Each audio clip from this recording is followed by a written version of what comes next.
Alléluia. Est-ce que tu peux donner des acclamations dignes au roi des rois? Est-ce que tu peux l'acclamer? Est-ce que tu peux l'acclamer fortement? Alléluia. Alors bien-aimé, reste debout. Reste debout. Alors parce que ce qui se passe ici, c'est un festin. Dis à ton frère, festin du royaume. Dis à ton frère, festin du royaume. Dis à ton frère, festin du royaume. Est-ce que tu es conscient de cela? Est-ce que tu es conscient que tu as été invité au banquet? Alléluia. Amen. Si tu es conscient, acclame encore fortement le Seigneur.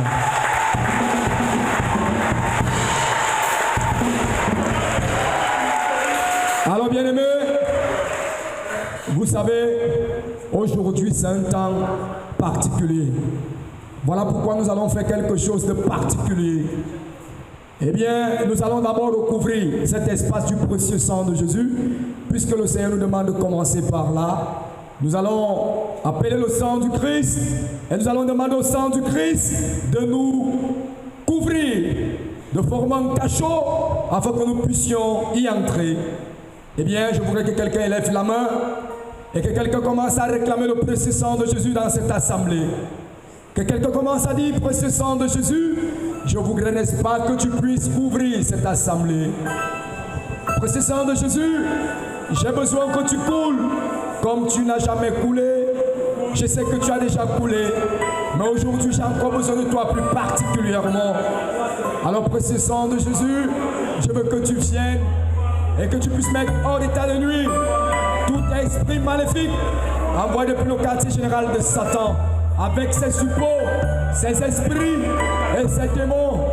Ô Vierge Marie, notre mère, je t'en supplie, couvre cette église de ton manteau, Virginale épouse maîtresse des anges, afin que ce que nous allons faire ici, que l'ennemi ne puisse pas avoir mené sur quelqu'un, et que cela se passe dans la puissance de l'onction que nous avons invoquée. Sang de Jésus, sang de Jésus, sang de Jésus, couvre-nous, sang de Jésus, sang de Jésus, sang de Jésus, sang de Jésus, couvre-nous. Amène-moi, Saint-Esprit. Amène-moi où tu veux. Amène-moi auprès de Jésus. Amène-moi, Saint-Esprit. Amène-moi, Saint-Esprit. Oh, amène-moi. Amène-moi où tu veux. Amène-moi auprès de Jésus. Auprès de Jésus. Et lève ta main et dis Saint-Esprit, amène-moi. Amène-moi, Saint-Esprit. Oh, amène-moi. Amène-moi où tu veux. Amène-moi où tu veux. Amène-moi auprès de Jésus. Auprès de Jésus.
tu peux maintenant t'asseoir.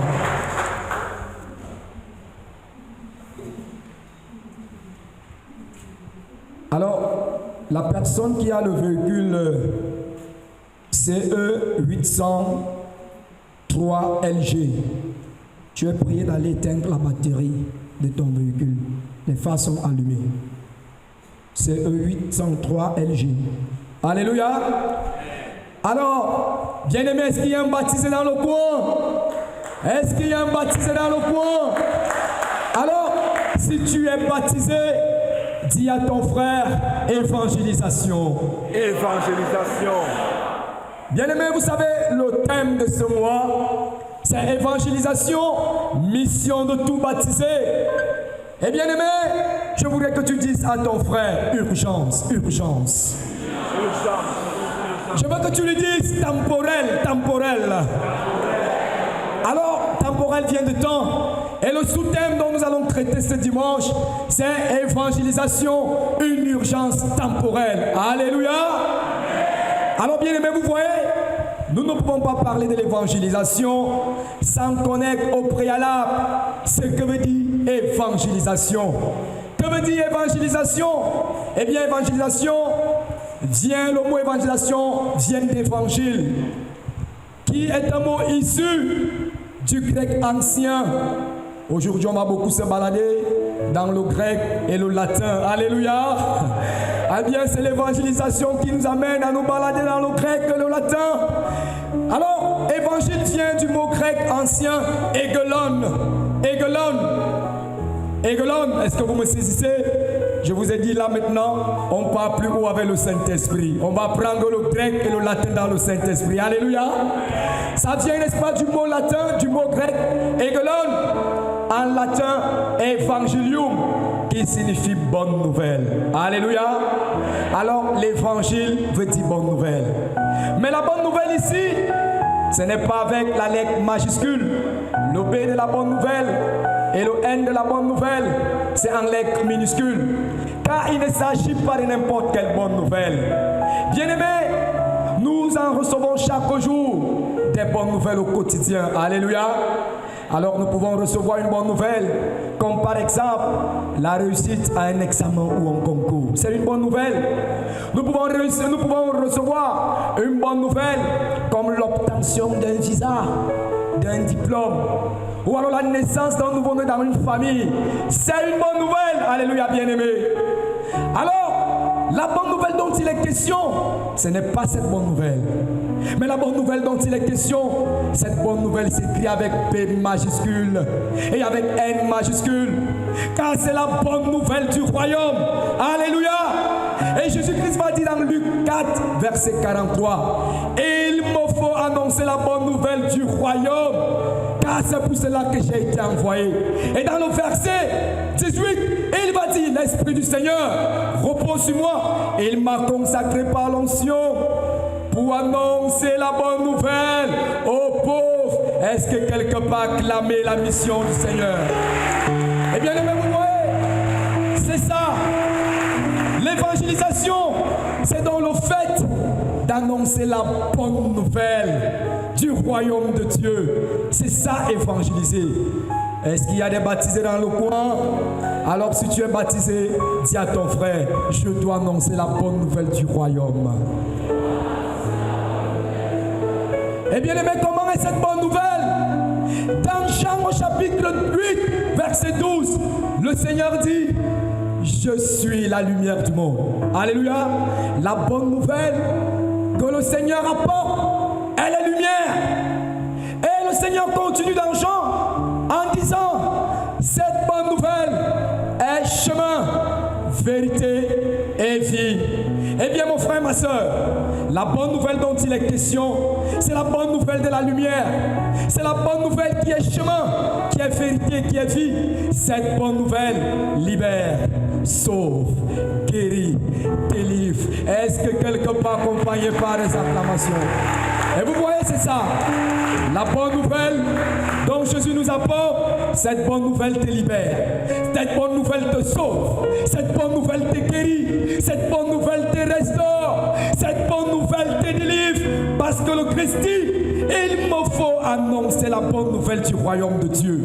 Parce que c'est pour cela que j'ai été envoyé. Et il dit, l'Esprit de Dieu repose sur moi. Et il m'a consacré par l'onction pour annoncer la bonne nouvelle aux pauvres. Et bien aimés, vous allez donc comprendre pourquoi est-ce que nous devons annoncer la bonne nouvelle. Et je voudrais maintenant que le frère puisse nous lire Marc chapitre 16, verset 15. Vous allez bien saisir. Et il leur dit, allez. Allez, stop. Alors bien aimé, regardez ce que Jésus fait. Jésus, c'est un être tellement intelligent. Et il commence avec un verbe d'action. Allez, ça veut dire tu dois bouger. Dis à ton frère bouger. La bonne nouvelle, c'est le fait de bouger. Le Seigneur dit allez. Il aurait pu utiliser un verbe intransitif. Alors le verbe intransitif limite l'action de la personne. Il pouvait dire restez.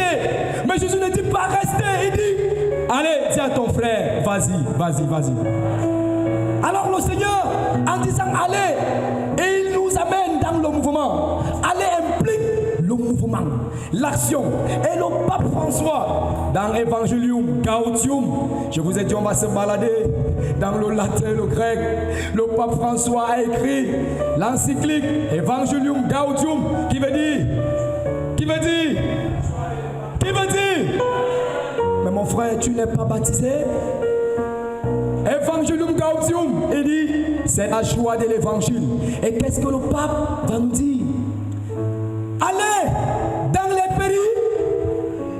Ouh là là, nous sommes chrétiens catholiques. Et vous ne connaissez pas ce que le pape, le Saint-Père dit. Le Saint-Père, il dit, allez dans les pays. Alors le Saint-Père ne fait que suivre la logique du Seigneur qui est déjà posée. Et il suit le postulat que Jésus pose dans Marc chapitre 16 verset 15. Allez, qui implique le mouvement. Et le pape François dira dans Evangelium Gaudium, la joie de l'évangile, allez dans les périphéries. Alors bien aimé, aller dans les périphéries veut dire être en mouvement. Et là je m'en vais te partager un témoignage. Alléluia.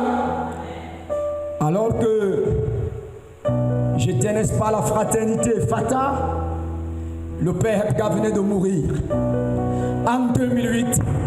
Eh bien, les gens ont dit, n'est-ce pas, que le Saint-Esprit est mort. Alléluia.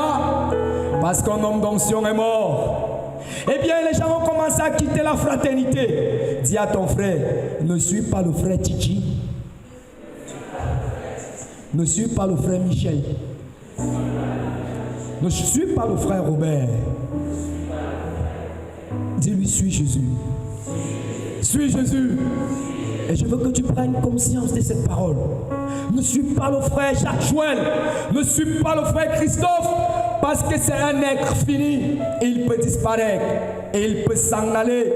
Mais le Saint-Esprit ne disparaît pas. Et voilà que, après la mort de l'homme de l'onction, qui était revêtu de plusieurs charismes, de guérison, d'autorité, de miracles, de puissance, beaucoup de personnes vont s'en aller, vont quitter la fraternité.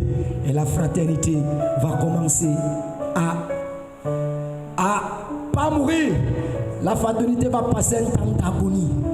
Eh bien, dans l'onction du Saint-Esprit, on s'est souvenu que Jésus a dit à ton frère, Jésus a dit à ta soeur, vas-y, allez. Et qu'est-ce que nous avons fait, bien-aimés? Nous nous sommes rassemblés. On a dit non, la fraternité ne peut pas mourir. Les gens s'en vont, mais nous on ne part pas. On va bouger. Parce que l'évangélisation, c'est le mouvement. Et c'est ce que Jésus nous demande de faire. Et bien aimés, voilà ce que nous avons fait. En bougeant, nous avons pris un temps de prière. Et pendant que nous prions, le Saint-Esprit nous dit, commencez par une campagne d'évangélisation. Bien aimés, laissez-moi vous dire que les gens se sont moqués de nous. Ils ont dit, mais qu'est-ce que ces petits Boroboro veulent faire? Qu'est-ce que ces petits gamins veulent faire? L'homme qui, avec l'onction, est mort. Mais eux, ils veulent rassembler. Et bien aimé, on était dans l'onction du Saint-Esprit parce que l'onction n'est pas mort. Alléluia. Alors bien aimé, qu'est-ce que nous avons fait? On a commencé par organiser une campagne. Et il me souvient que le frère Christophe et moi, mon frère jumeau qui est ici, un jour, on s'est levé sous l'impulsion, vous voyez. Dis à ton frère, quand on évangélise, il faut être zélé. Quand on évangélise, il faut être zélé.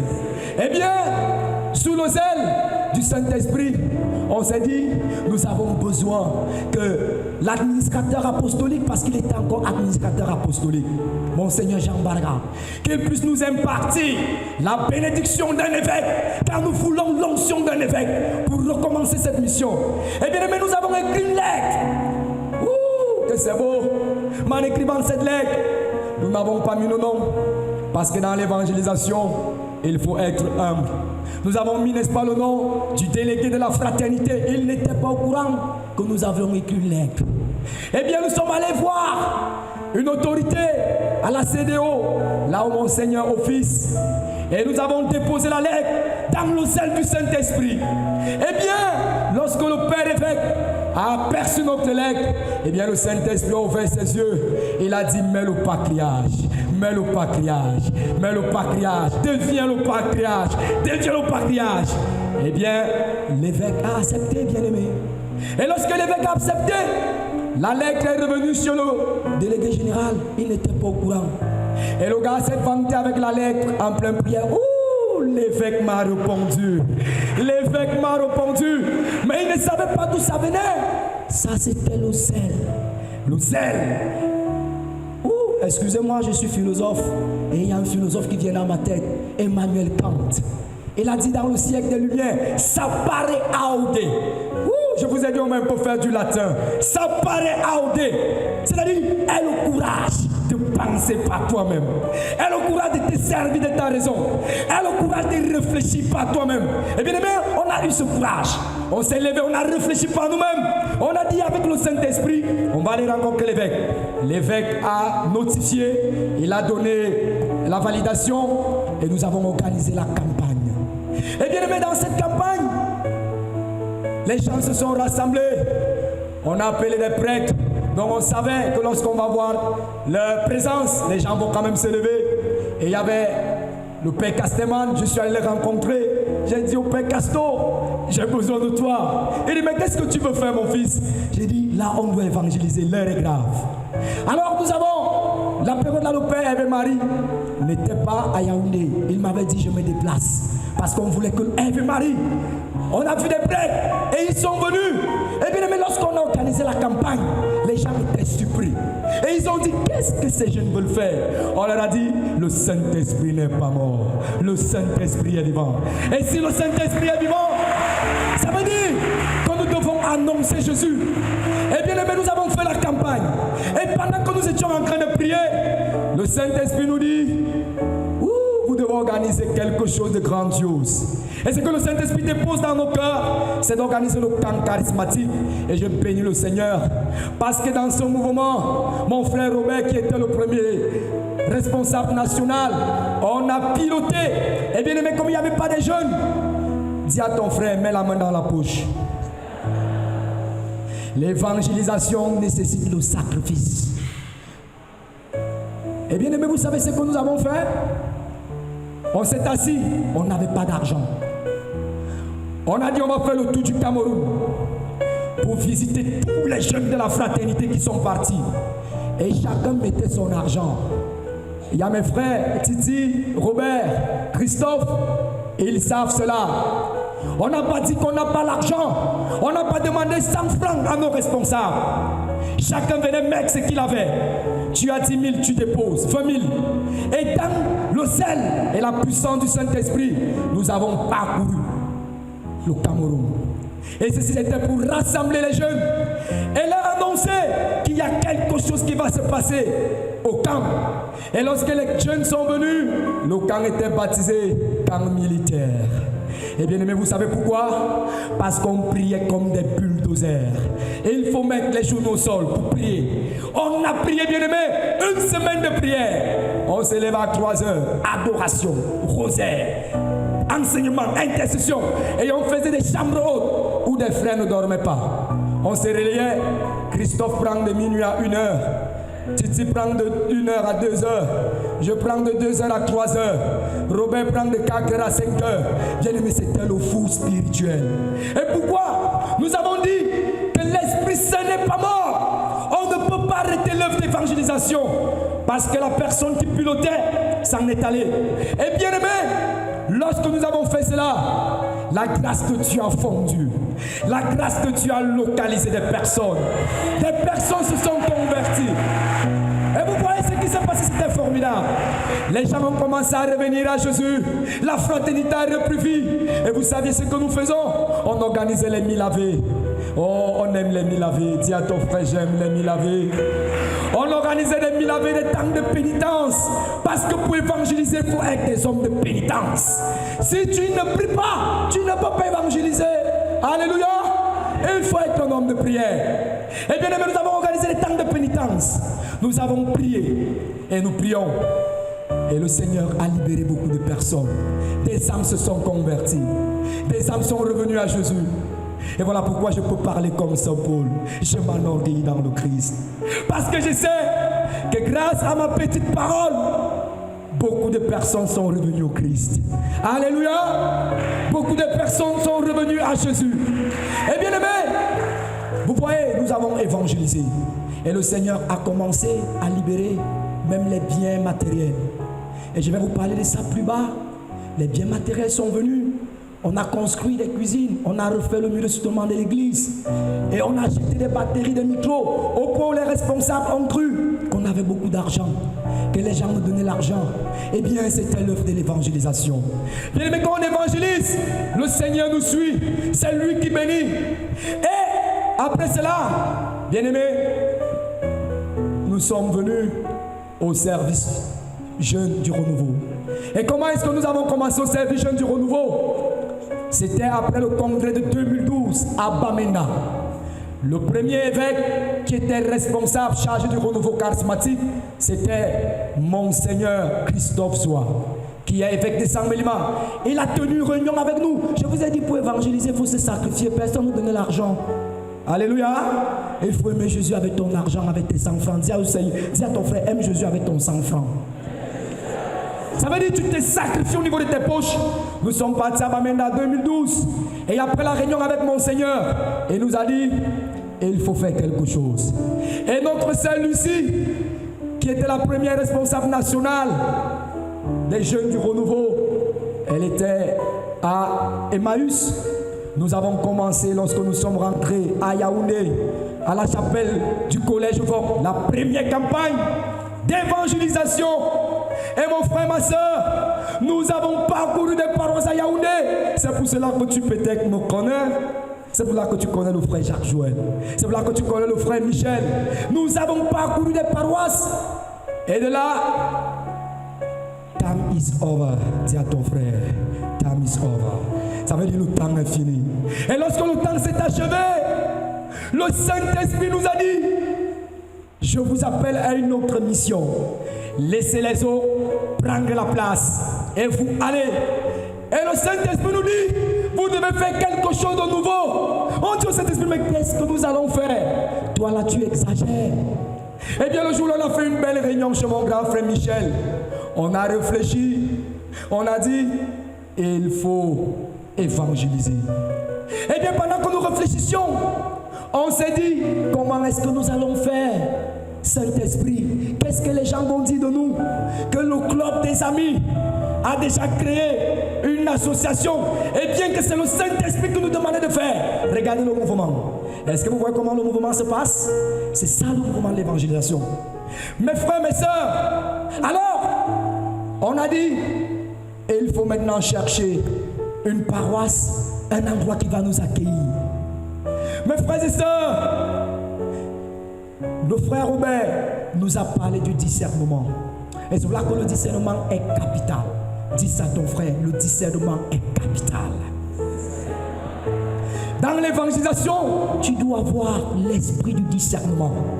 Parce que dans Actes chapitre 16, versets 6 à 10, le Seigneur a dissuadé Paul de partir où? En Asie. Paul n'est pas allé prêcher en Asie, c'était plutôt en Macédoine. Lorsque le Saint-Esprit vient, il va te révéler où est-ce que tu dois partir. Et alors nous avons fait des réunions. L'abbé Pierre, qui est mon père, on se connaît depuis des années. Alors, il venait souvent prier avec nous au service diocésain jeune.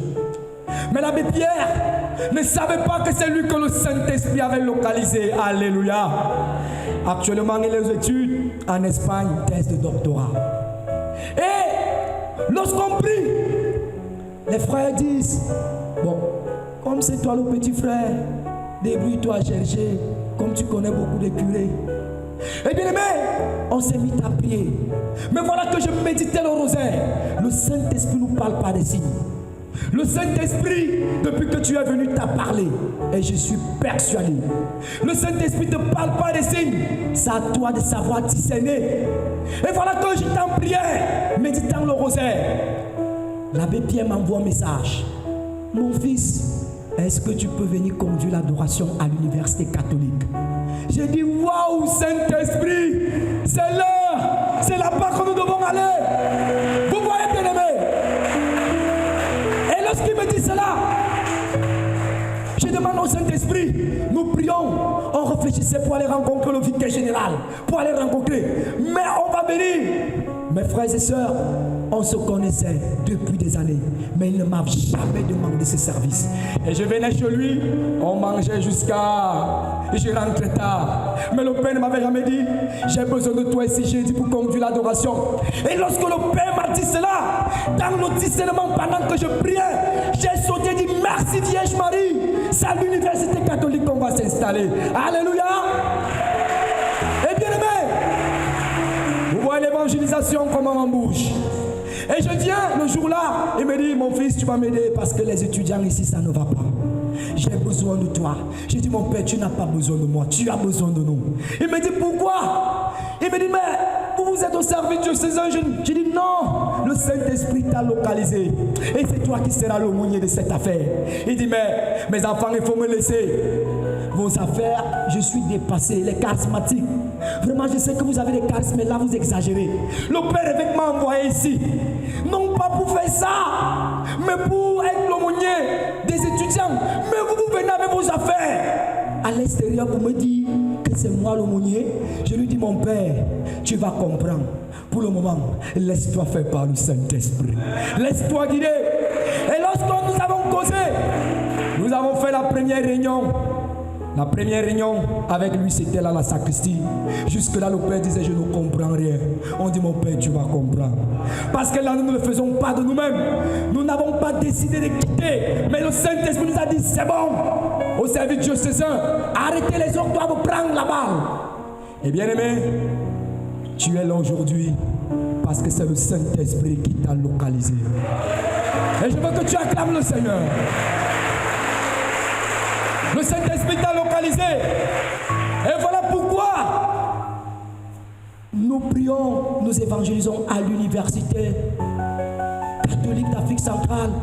Le Saint-Esprit a voulu que je te révèle cela aujourd'hui. Parce qu'il veut opérer avec toi. Il veut marcher avec toi. Mais il te dit, sois à l'écoute. Laisse-moi t'amener, non en Asie, mais en Macédoine. Et voici notre Macédoine. Alléluia. Alors bien aimé, vous voyez, le Seigneur dit, allez. Et en allant, Jésus ne s'arrête pas là. Allez, je vais demander aux frères de continuer. Allez dans le monde entier, proclamer l'évangile. Stop.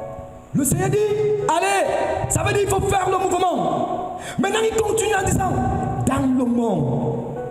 Lorsque j'étais en classe de seconde, j'ai étudié une figure de style qu'on appelle l'anagramme. Dis à ton frère, anagramme. Et alors vous voyez, l'anagramme, c'est une figure de style qui consiste à former un mot à partir des lettres d'un autre mot. Eh bien, on va s'amuser, on va prendre Marie. Et quand on prend Marie, on va former, ça va donner aimer.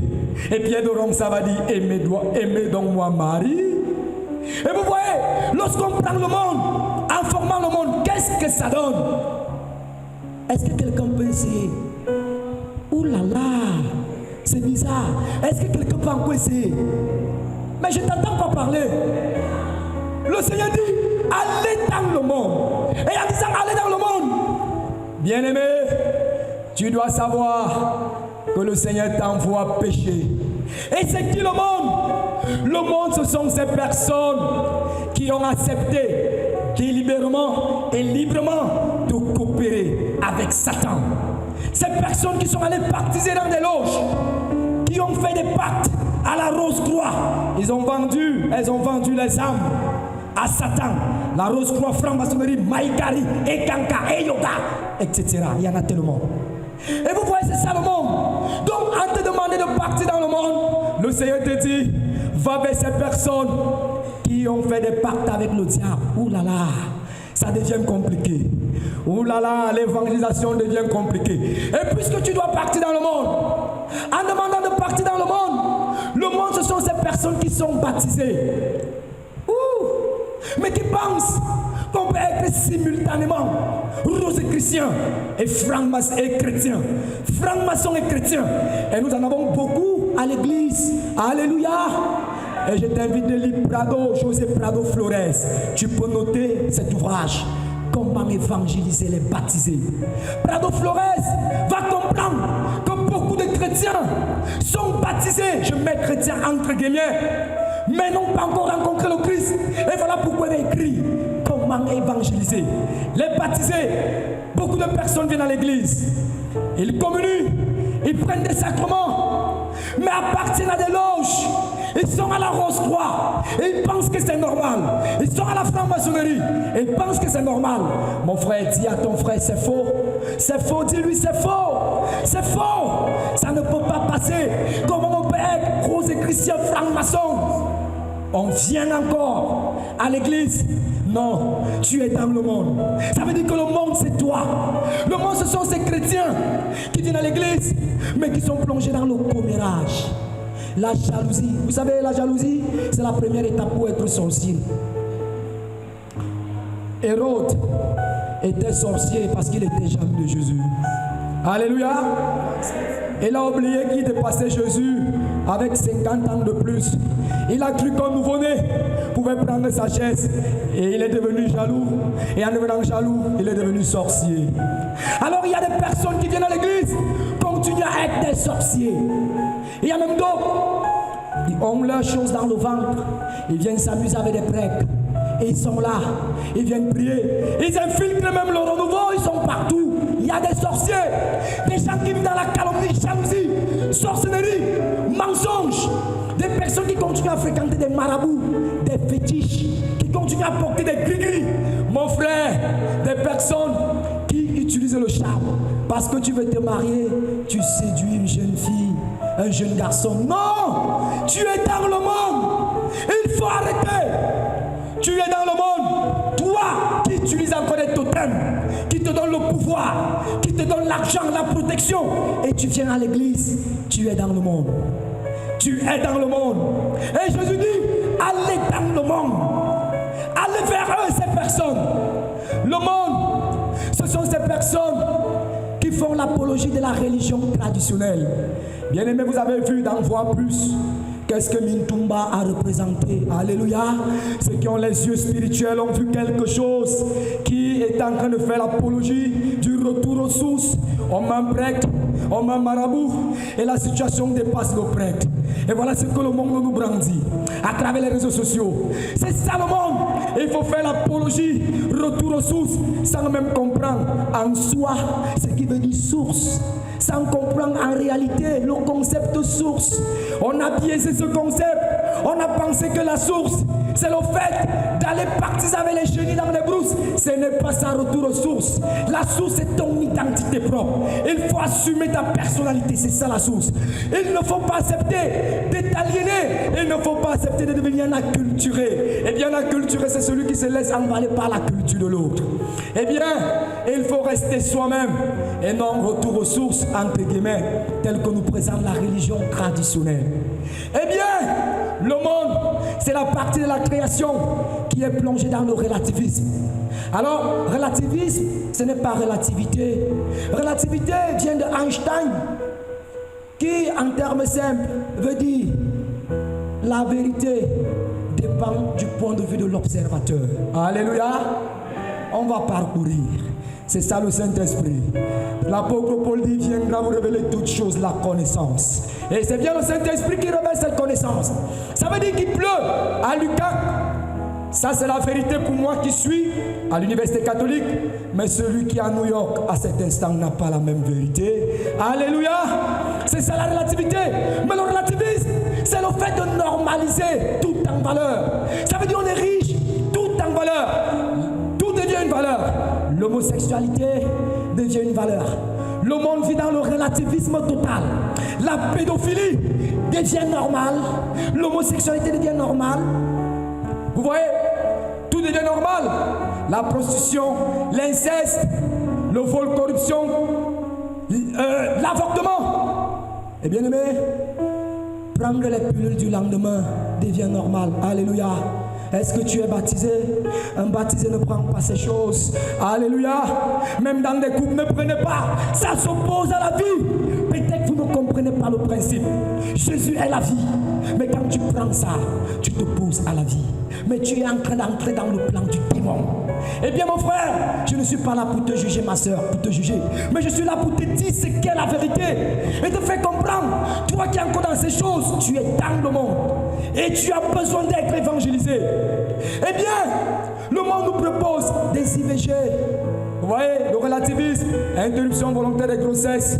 Le temps est imparti, parce que je devais vous raconter le témoignage d'une Américaine. Mais le temps est imparti, on vous fait ci de cela. Le monde, ce sont ceux qui pratiquent la fécondation in vitro. Ça veut dire, tout simplement, qu'on prend une gamète mâle, femelle, et on fait une infusion, on met dans un tube à essai. Ouh là là, catastrophique. Aïe, aïe, aïe, aïe, aïe. Est-ce que vous comprenez? Pendant que le Seigneur a voulu que l'enfant se développe dans l'utérus, le monde dit, non, on a besoin d'un tube à essai. L'enfant doit grandir là-bas. Regardez la folie du relativisme, bien-aimé. Le monde, ce sont ces personnes qui pratiquent l'euthanasie. L'euthanasie, c'est le fait de se donner la mort par sa propre volonté et par la liberté et l'approbation de l'éthique médicale. Ça veut dire, je souffre, je n'en peux plus. Alors je dis à l'éthique médicale, c'est bon, vous pouvez m'injecter. C'est ça l'euthanasie. On se donne la mort. Et pourtant Jésus dit, je suis le chemin, la vérité et la vie.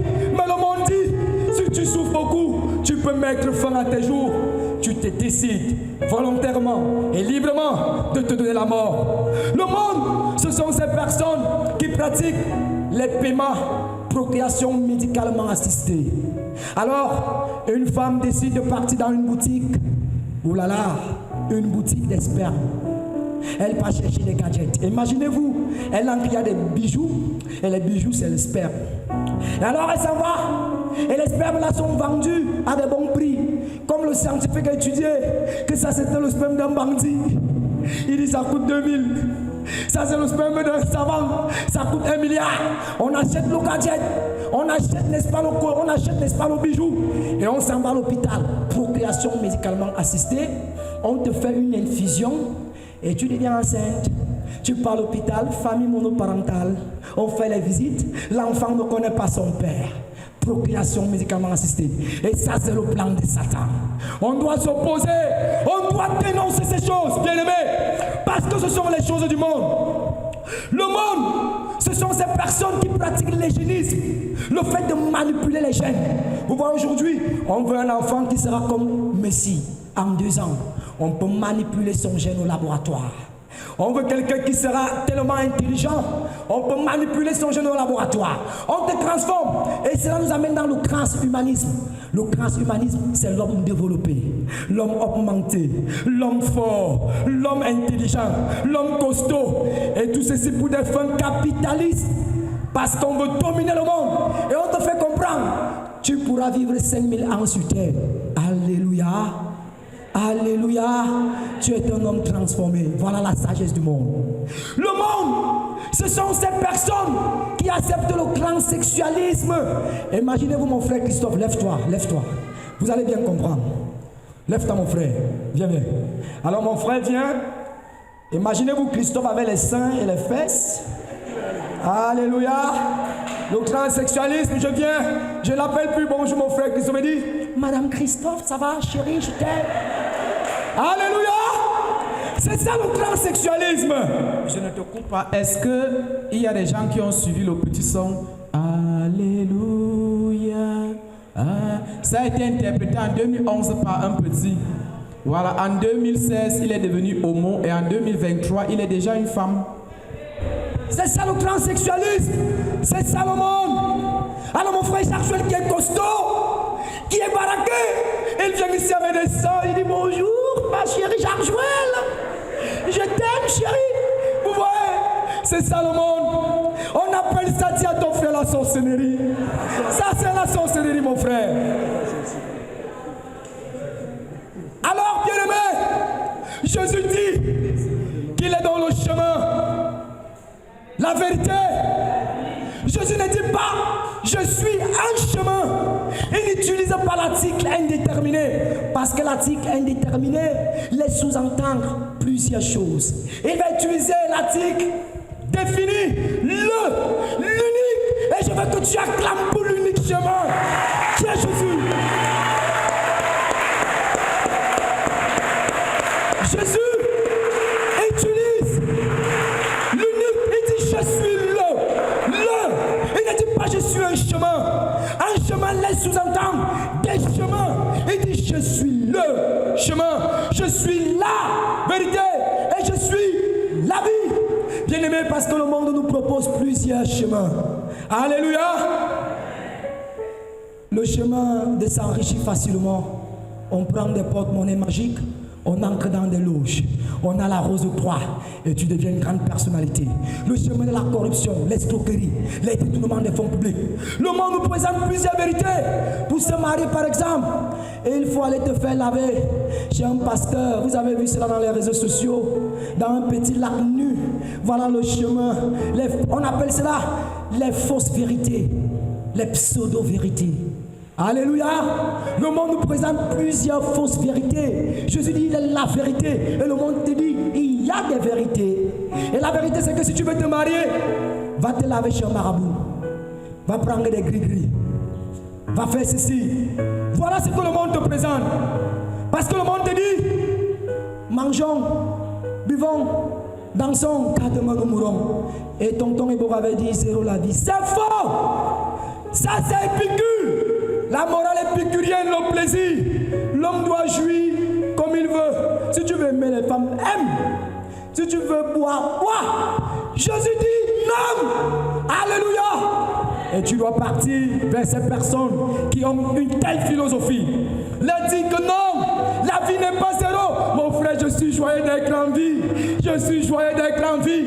Et ma vie n'est pas zéro. Parce que je ne suis pas dans le monde. Mais je vis dans le monde comme le Christ l'avait dit. Et bien aimé, comme tu n'es pas dans le monde et que tu vis dans le monde, bien aimé, le monde, ce sont ces personnes qui nous manquent. Parce que c'est important de le savoir. Les scientifiques disent que le monde n'a pas une fin. C'est faux ou c'est faux? Alléluia.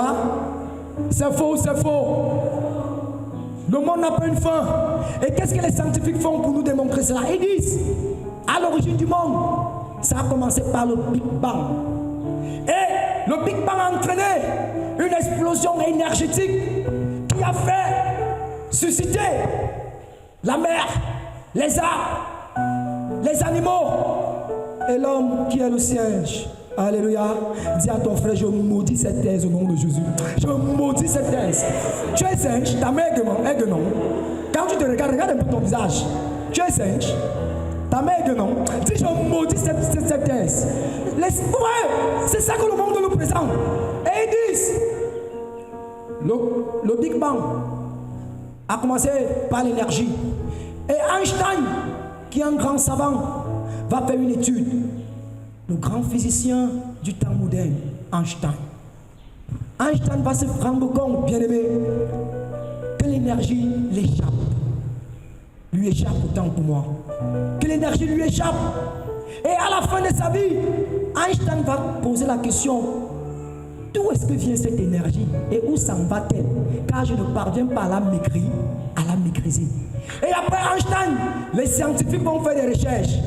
Et ils vont dire que la plus petite partie représentative de la matière, c'est quoi? L'atome.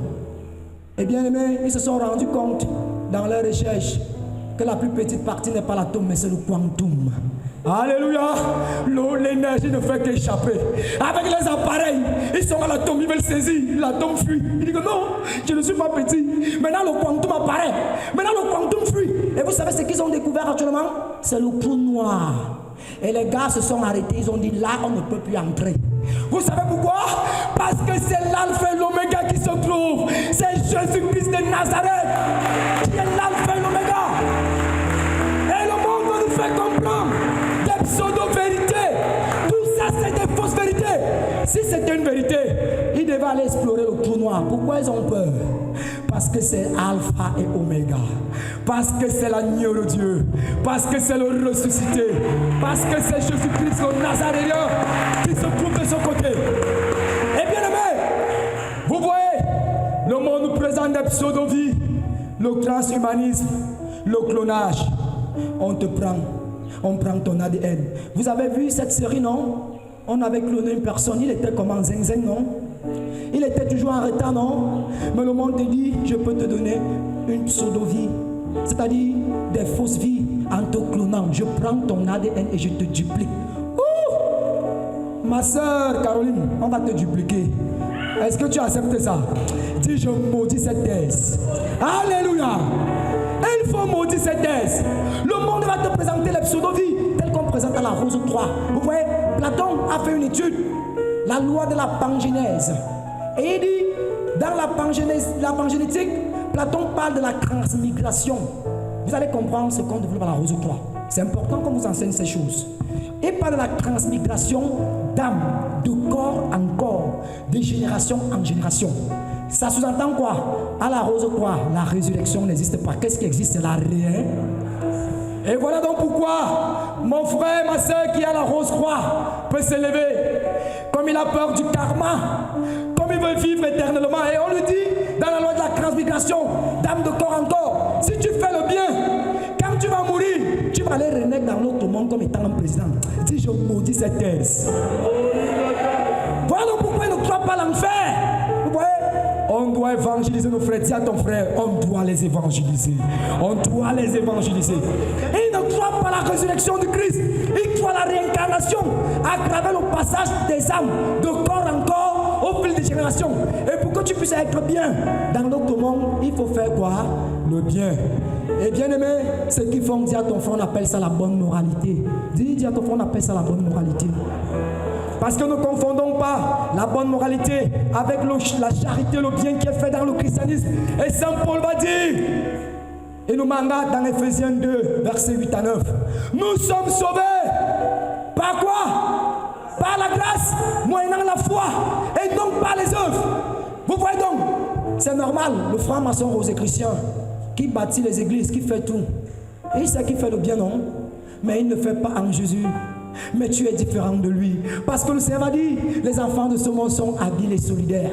Les enfants de ce monde font le bien. Jésus va dire, les païens prient. Le but de la prière, ce n'est pas de prier, mais c'est de rencontrer Dieu. Dis cela à ton frère. Tu es venu ici pour rencontrer Dieu. Tu n'es pas venu prier pour prier, parce que les païens prient. Et le Seigneur le dit.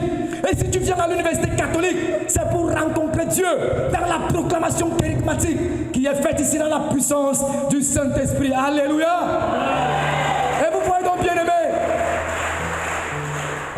que nous devons faire le bien en Jésus, parce que c'est le sang du Christ qui nous justifie auprès du Père. Ce ne sont pas nos œuvres.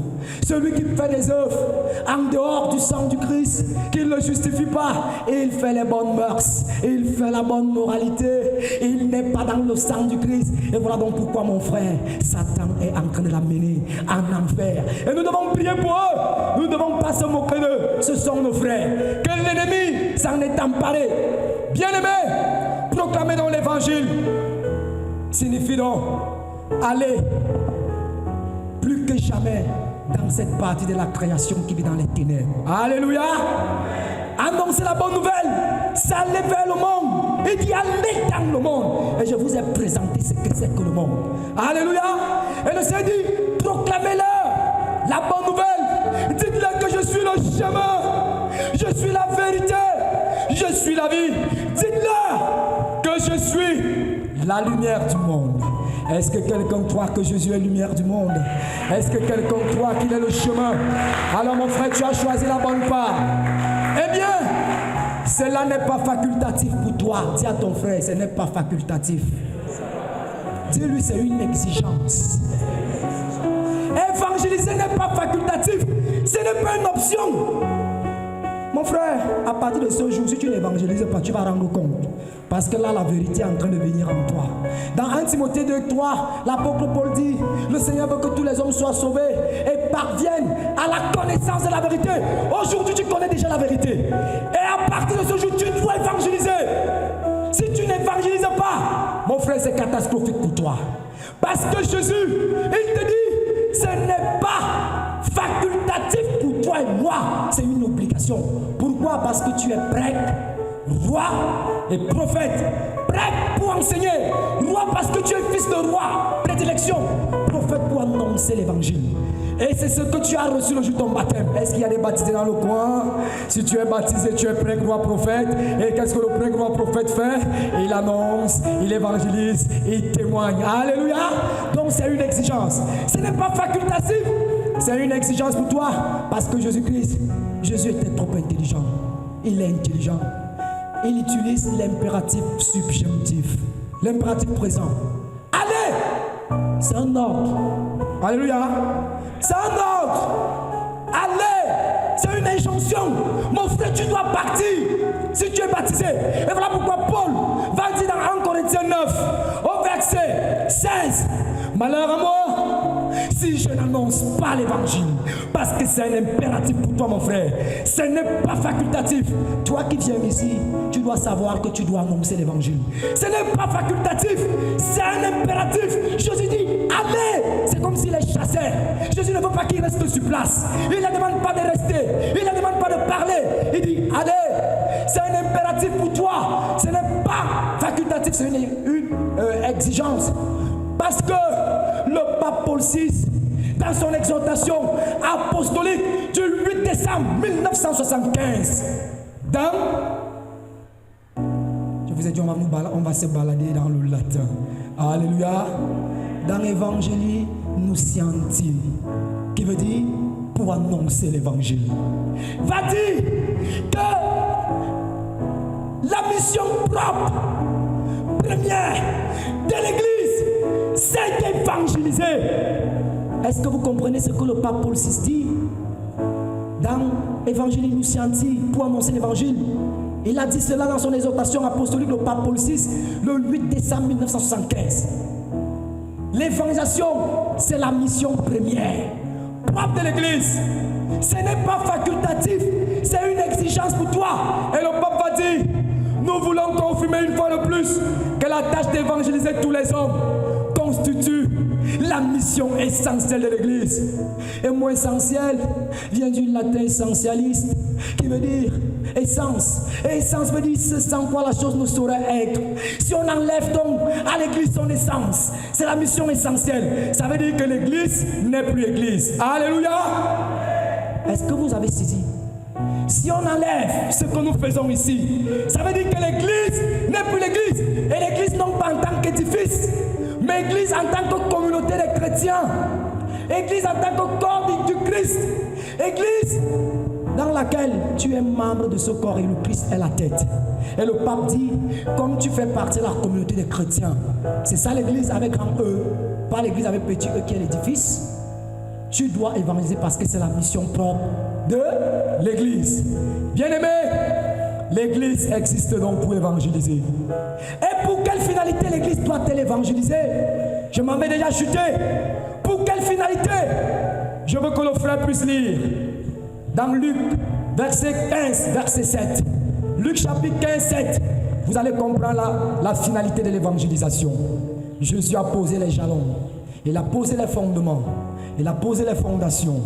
Dans Luc 15, verset 7. Écoutons. C'est ainsi, je vous le dis, qu'il y aura plus de joie dans le ciel pour un seul pécheur qui se répand. Alléluia. Alléluia. On recommence. C'est ainsi, je vous le dis, qu'il y aura plus de joie dans le ciel pour un seul pécheur qui se répand que pour quatre. Stop mon frère. Stop mon frère. Qu'est-ce que le Seigneur dit? Et il y a plus de joie au ciel lorsqu'un seul pécheur se convertit. Et je veux que tu acclames les convertis qui sont au milieu de nous. Bien-aimé, la parole ne dit pas qu'il y a plus de joie au ciel lorsque une personne est guérie. C'est faux. Les guérisons, c'est bien, mais ce n'est pas ça qui est important pour le royaume. La parole ne dit pas, et il y a plus de joie au ciel lorsqu'une personne est délivrée de la possession, lorsqu'une personne est guérie, lorsqu'une personne est mariée, voyage, c'est faux. Il faut qu'on nous enlève ça dans la tête. Nous sommes là pour évangéliser afin que les âmes reviennent au Christ. Et si nous réussissons cela, on a reçu le challenge de notre vie. Alléluia. Pose à ton frère la question, depuis que tu es né, combien d'âmes as-tu apporté à Jésus? Combien d'âmes as-tu amené à Jésus? Depuis que tu es né. C'est très important mon frère, ce n'est pas du jeu. Moi je me réjouis et je parle devant le Christ. J'en ai déjà apporté plusieurs. Et le jour que je serai devant le Christ, non pas pour dire que le ciel est déjà acquis, mais quand il va me poser la question, je vais dire Seigneur, Luc 15, 7, qu'est-ce que tu avais dit? Et il y a plus de joie au ciel lorsqu'une personne se convertit. Et derrière moi, beaucoup d'âmes se sont converties. Mon frère, combien de personnes as-tu amené à Jésus? Ou bien tu viens, c'est pour la guérison? Mon cher ami, la guérison va finir. Le démon peut encore te donner une autre maladie. Alléluia. C'est pour le mariage, tu peux divorcer. C'est pour le voyage, tu peux même aller mourir là-bas à l'avion. Tu peux revenir, on peut te chasser à l'aéroport. Mais mon frère, la parole dit, lorsqu'une âme est convertie, le ciel acclame. Et je sais que le ciel est en train d'acclamer avec nous. Je veux qu'on s'unisse au ciel. Qu'on acclame les convertis. Parce que c'est ça la vérité.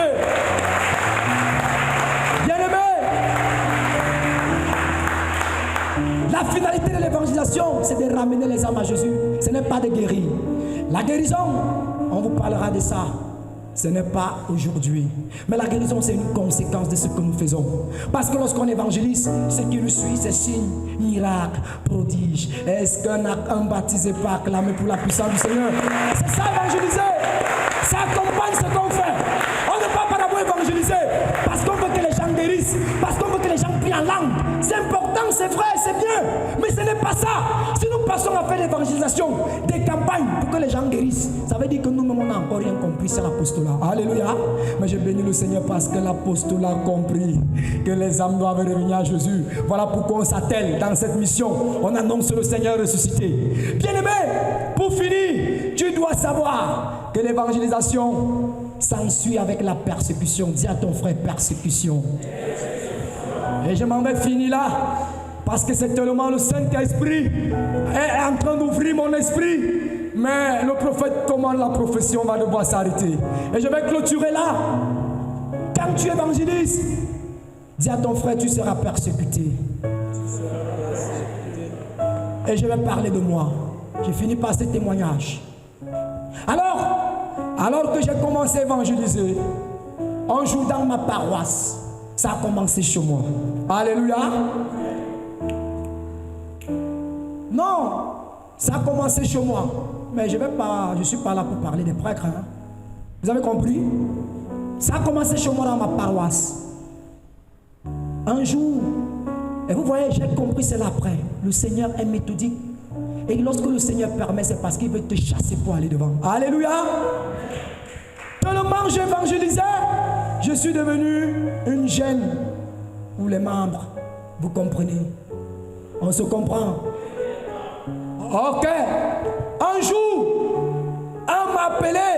Il m'a dit, je vais te maudire. Il est même venu l'appeler mon grand frère. Il a dit à mon grand frère, viens, je vais maudire ton petit frère. Mon grand frère lui dit pourquoi? Il dit non, il dérange déjà. Un enfant ne peut pas faire ce qu'il fait là, les vieilles personnes d'hommes. Non, il ne fait pas les choses de quelqu'un de son âge, il va le maudire. Et bien aimé, cet homme sacerdotal, c'est un meilleur ami à moi. Hein. Aujourd'hui, on s'écrit, on s'appelle. Non, ce n'est pas mon ennemi. Parce qu'il est en train d'accomplir l'œuvre du Seigneur. Alléluia. J'étais dans la fraternité et Fatima, mais je n'étais pas tellement engagé. Vous allez comprendre quand je parlais, n'est-ce pas, de la mort du Père. Alors il fallait que le Seigneur me quitte, me pousse pour aller écrire des lettres à l'évêque. Alléluia. Pour aller créer des choses dont les jeunes aujourd'hui à la fraternité en bénéficient. Il y a des camps charismatiques, des responsables continuent, on n'est plus là. Alléluia. Et pour que le Seigneur puisse le faire, il a suscité son prêtre. Il a dit, ok, persécute-moi cet enfant. Et vous allez donc comprendre pourquoi on doit prier pour nos ennemis. On ne doit pas les maudire. On doit prier. Lorsqu'on te persécute, ne te fâche pas. Peut-être à première vue, tu ne vas pas comprendre. Mais prochainement, plus loin, tu vas comprendre. Et quand il me dit cela, qui ici veut la malédiction d'un prêtre? Que quelqu'un montre la main. Quelqu'un veut qu'un prêtre dise, je te maudis. J'ai compris que l'heure est grave. Même si je n'avais pas tort, j'ai pris mes pieds.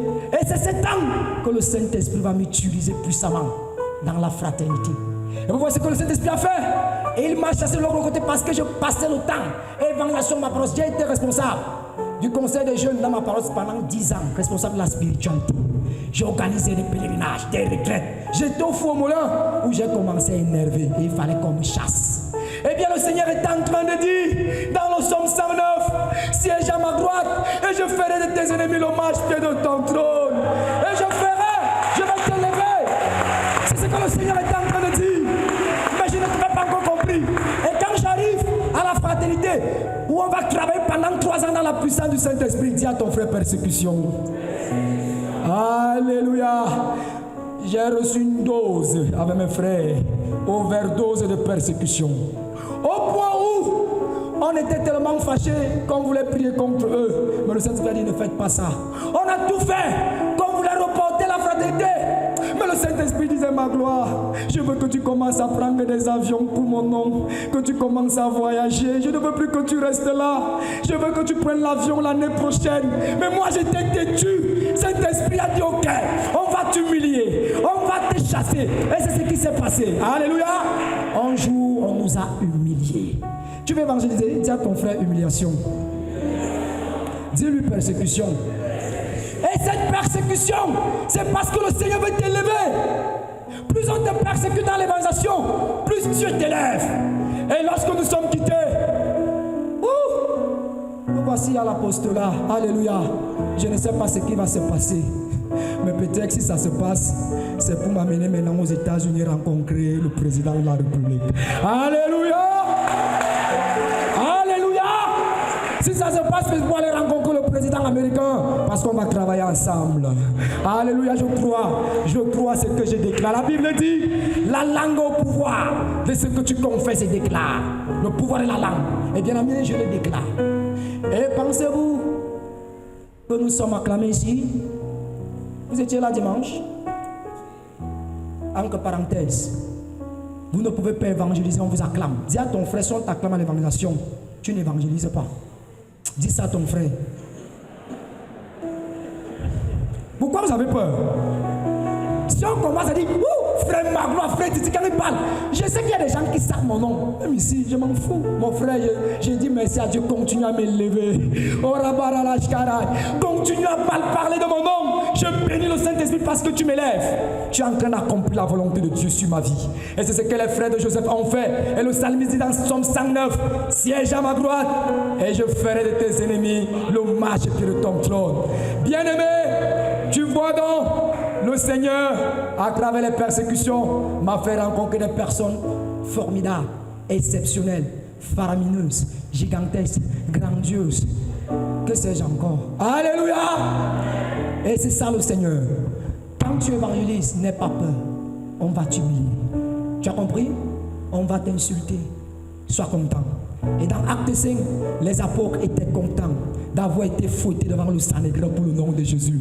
Et Pierre avait dit, mieux vaut obéir à Dieu que d'obéir aux hommes. Bien-aimé, moi j'aime quand on évangélise, il y a les persécutions. Je comprends que ça porte du fruit. Oh. Alléluia. Seigneur, tu m'as séduit.